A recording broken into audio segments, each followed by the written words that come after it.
جس طرح سے لداخ کے لوگوں نے، جب ہم لداخ کی بات کرتے ہیں اس میں کرگل بھی ہے، لیہ بھی ہے،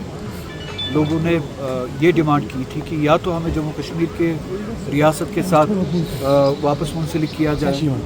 یا تو سکس شیڈیول جو ہے اس میں ہمیں شامل کیا جائے اور ہمیں بھی اسٹیٹ ہوڈ دیا جائے سکس شیڈیول کے ساتھ ساتھ. تو جب تک یہ 5 سالوں تک پرامن طریقے سے بات کر رہے تھے، اپنی ڈیمانڈ کو رکھ رہے تھے، چاہے وہ دلی میں ہو، چاہے وہ لیہ میں ہو، چاہے وہ کرگل میں ہو، تب تک مغرور ہو کے یا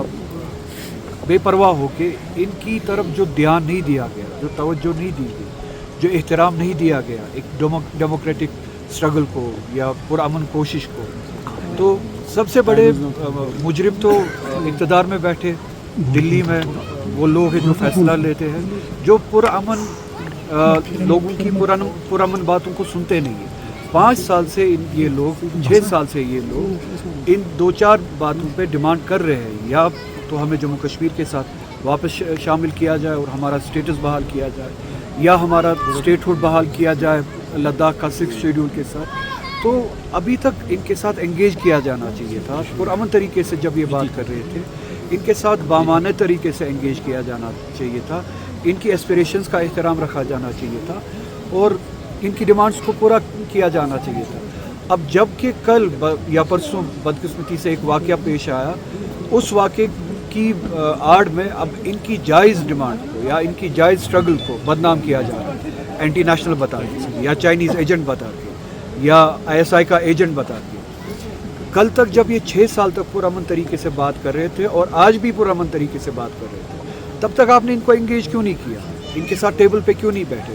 مذاکرات اس طریقے سے کیوں نہیں کیے کہ وہ کسی نتیجے پہ پہنچتے اور حالات اس حد تک خراب نہیں ہوتے؟ کیا آپ چاہتے ہیں کہ حالات یا لوگوں کو اس حد تک دھکیلا جائے جہاں پہ مایوسی ہو، اور مایوسی کے ویکیوم میں، مایوسی کے اس سچویشن میں اس طرح کے واقعات ہو، اور آپ اس طرح کے واقعات کا ناجائز فائدہ اٹھا کے پھر لوگ جن کی ایسپریشنز ہوتی ہیں ان کو اینٹی نیشنل قرار دے، ان کو ملک دشمن قرار دے اور ان کی جائز ڈیمانڈ پہ جو ہے آپ پیر رکھیں یا رون دیں؟ تو میری آپ کے ذریعے سے گزارش ہوگی لداخ کے عوام کے ساتھ کہ وہ پرامن طریقے سے اپنی اسٹرگل کرتے رہے. ہم سب ان کے ساتھ ہیں. اگر وہ چاہتے ہیں کہ ان کی ڈیمانڈ یہ ہو کہ وہ جموں کشمیر کے ساتھ منسلک ہو، ان کے ساتھ ہیں. اگر وہ 6 شیڈیول کے ساتھ ساتھ اپنے اسٹیٹس کی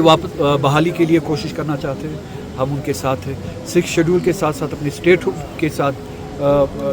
کے بارے میں بات کرنا چاہتے ہیں، ہم ان کے ساتھ ہیں. پرامن طریقے سے وہ اپنی لڑائی لڑے. جموں کشمیر کے عوام ان کے ساتھ ہیں. سب کے سامنے اس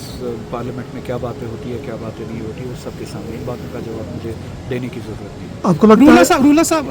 جو لداخ میں حالت بنی، لداخ میں اسٹیٹ ہوڈ کو لے کر مانگ کی جا رہی تھی، ادھر جموں کشمیر میں بھی اسٹیٹ ہوڈ کو لے کر لگاتار آپ مانگ کر رہے ہو، کیا لداخ میں جو کچھ ہوا اس کے اثرات جموں کشمیر میں پڑ سکتے ہیں، اور کیا جموں کشمیر میں اب اسٹیٹ ہوڈ کی مانگ کو چھوڑا جا سکتا ہے؟ نہ صرف اسٹیٹ ہوڈ بلکہ ہمارا اسٹیٹس جو تھا 370 کے ذریعے جو ہماری پروٹیکشنز تھی آئی،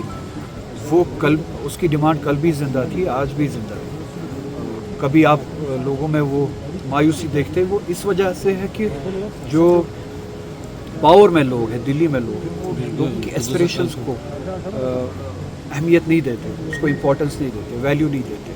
اس کا مطلب یہ نہیں ہے کہ لوگوں نے اپنی جائز ایسپریشنز چھوڑ دی ہے. تو لداخ میں جو ڈیمانڈ ہے لوگوں کی، جو اسٹرگل ہے، وہ ریفلیکشن ہے جو جموں کشمیر